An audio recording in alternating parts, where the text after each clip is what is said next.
Hello दोस्तों, स्वागत है एक बार फिर से आपका मेरे चैनल पे लीगल न्यूज़ 127 पे।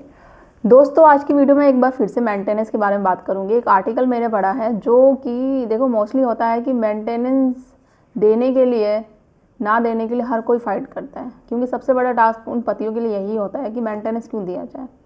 तो ना देने के लिए क्या क्या स्ट्रेटजी है, क्या तरीके हैं, क्या ऐसे लीगल तरीके कानून हैं जो कि आप यूज़ करें।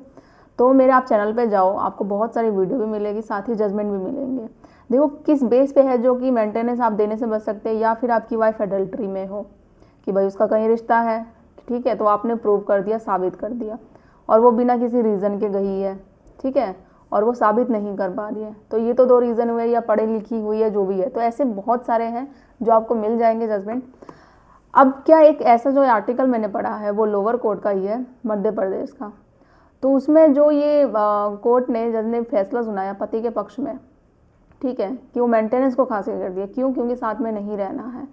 तो ऐसे में से आप में से बहुत सारे मामले होते हैं। देखो, एक तो पत्नी यही बोलेगी कि भाई एक कारण वो स्पष्ट नहीं करेगी क्यों क्यों नहीं साथ में रहना चाहती। दूसरा, पति कोशिश तो कर ही रहा है कि भाई साथ में आओ, बट पत्नी मना कर रही है, ठीक है, मतलब साथ में रहेगी भी नहीं। डिवोर्स की बात करो तो डिवोर्स भी नहीं देगी। तो आखिर होगा क्या इस चीज़ का? तो आप में से ऐसे बहुत सी 99 क्या बोलो 100% लोगों के, आप लोगों के साथ यही चीज़ें होती हैं। तो मेंटेनेंस देने से कैसे बचे? और एक ये नया ही है, तो मैंने सोचा आप लोगों को अपडेट करूं, क्योंकि आप लोगों को ये हेल्प मिलेगी। और अगर आप लोग मेरे चैनल पर नए जुड़े हैं तो चैनल को लाइक करना, शेयर करना, सब्सक्राइब करना बिल्कुल मत भूलिए। साथ ही बेल आइकन दबा दीजिए ताकि आपको टाइम टाइम से मेरे वीडियो की नोटिफिकेशन सबसे पहले मिलती रहे। देखो, अगर मैं इस केस की थोड़ी सी डिटेल बता दूँ, इसका जो लिंक है ना, मैं वो आपको शेयर कर दूँगी डिस्क्रिप्शन में, आप पढ़ लीजिएगा।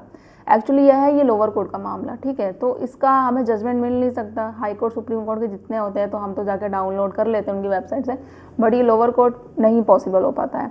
तो इसका जो लिंक है, ये जो आया है वो पढ़ लेना। इसका क्या है, ये मध्य प्रदेश जबलपुर का मामला है।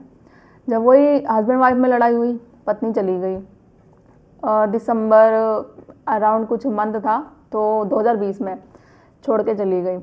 उसके बाद पति ने बहुत कोशिश करी कि भाई वो वापस आ जाए, फ़ोन पे बात करी, कॉल पे बात करी, जो आमतौर पे सभी के साथ ऐसे ही होता है। फिर भी उसने कोई रिस्पॉन्स नहीं किया। फिर नॉर्मल एक सिंपल तरह से उसने नोटिस भेज दिया। नोटिस यही भेजा कि भाई साथ में रहने के लिए।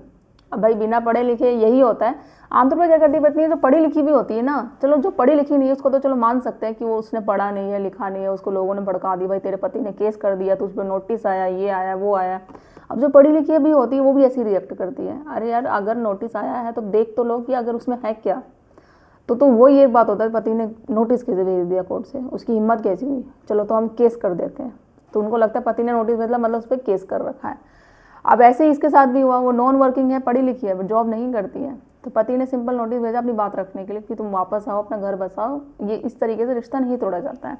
अब उसको नोटिस देके गुस्सा आ गया। उसने वही जो केस करते हैं, या आप डिवोर्स केस करो पत्नी पे, या सिंपल एक सेक्शन 9 का भी नोटिस भेजो, या सिंपल ही कोई नोटिस भेजो अपनी बात रखने के लिए।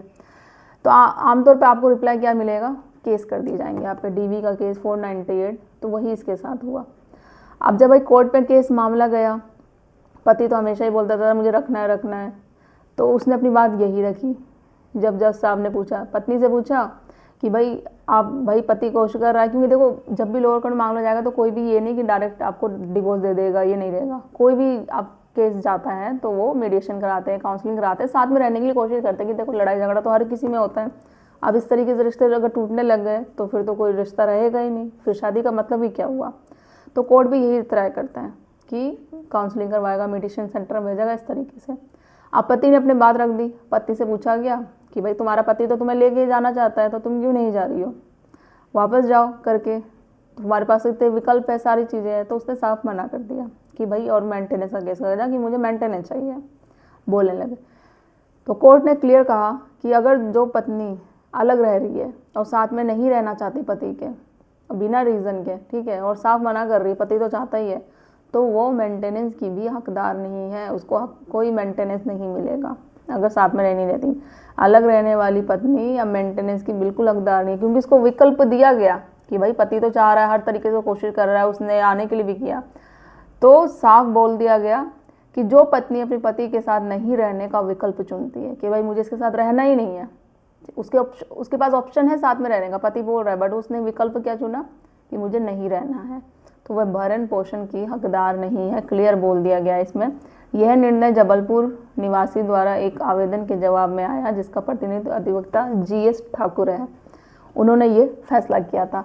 तो आप लोगों के साथ बहुत ऐसी चीज़ें होती हैं, जो पत्नी बोलती है ना, साथ में भी नहीं रहूँगी मैं, ना तलाक दूंगी, भाई मुझे रहना ही नहीं है साथ में। आप तो बहुत कोशिश कर रहे हो बट वो रहना नहीं चाहती। उसने रास्ता कौन सा सुना? आपसे अलग रहने का, साथ में नहीं रहना है। तो इस बेस पे भी उसको मेंटेनेंस लेने का कोई हक नहीं है।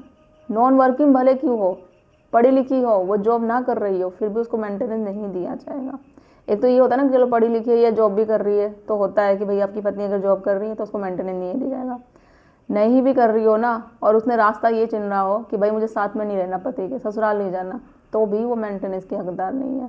इसकी डिटेल्स में आप पढ़ लीजिएगा, मैं लिंक शेयर कर दूंगी, ठीक है। तो ऐसे और भी जजमेंट है, बहुत सारी गाइडलाइंस आती है। देखो, कोशिश करते हैं कि मोस्टली मामले में यही होता है कि मेंटेनेंस लग ही जाता है। जो आप लोगों की बात होती है कि भाई लग जाता है, चाहे कुछ भी करे। क्यों लग जाएगा? रोकना तो आपका काम है ना, फाइट तो हम आपको करना पड़ेगा। हम तो सिर्फ रास्ते बता सकते हैं, मैं बता सकती हूँ, और भी आप मेरी जैसी वीडियो भी बहुत सारी देखते होंगे। रास्ते बताने का काम है, किस तरीके से आप फाइट कर सकते हो, क्या आपके पास लीगल तरीके, क्या कानूनी तरीके हैं जिससे आप यूज़ करके या जजमेंट का यूज़ करके आप मेंटेनेंस देने से बच सकते हैं, या हो सकता है कम से कम मेंटेनेंस को करवाओ। तो हम वही बता सकते हैं। फाइट करना में किस तरीके से अपनी बात आपको कोर्ट में रखनी है, ड्राफ्टिंग में क्या लिखवाना है, पत्नी जॉब कर रही है नहीं कर रही उसको कैसे साबित करना है, प्रूफ देना है, सैलरी स्लिप देना है, उसकी कंपनी डिटेल्स निकलवानी है, ये ऑलरेडी सारी मैंने वीडियो बना रखी है। आप मेरे भी वीडियो पे चैनल पे जाके देखो। अभी पत्नी की जो सैलरी है वो जॉब कर रही है, छिपा रही है, उसको कैसे आप साबित करोगे पत्नी की आय को? उस पर भी मैंने रिसेंटली अभी लास्ट वीक में ही वीडियो बनाई थी, अभी आपको मिल जाएगा, आप वो देखो कि पता चल जाएगा आपको। तो ये सारे तरीके हैं जिससे आप पत्नी को साबित कर सकते हो कि वो झूठी है, फिर उस पर केस भी कर सकते हो, उसको साबित कर सकते हो, मेंटेनेंस देने से बच सकते हो। और ना होने के बावजूद भी फिर भी वो जब वो नहीं रहती आपके साथ, यही करती और आप चाहते हैं रहना, तो भी फिर वो मेंटेनेंस के हकदार नहीं है। तो बहुत सारे आप देखो, सब केस का अलग अलग होता है, सारे केसेस एक जैसे नहीं होते, सबके केसेस अलग अलग होते हैं। तो क्या सिचुएशन हो रही है आप अपने केस में देखिए क्या है। तो कोई राय चाहिए आपको, हेल्प चाहिए, तो आप कमेंट में करके पूछ सकते हैं, या कॉल अपॉइंटमेंट बुक करके मुझसे, मेरी टीम से बात कर सकते हैं। आपके केस में आपको प्रॉपर लीगल गाइडेंस मिलेगी, एडवाइस मिलेगी, ठीक है। तो ज़्यादा से ज़्यादा लोग तो शेयर कर दीजिए, चैनल को सब्सक्राइब करना बिल्कुल न भूलिए। जल्दी मिलती हूँ मैं कैसा ही इन्फॉर्मेटिव वीडियो के साथ, तब तक के लिए थैंक यू।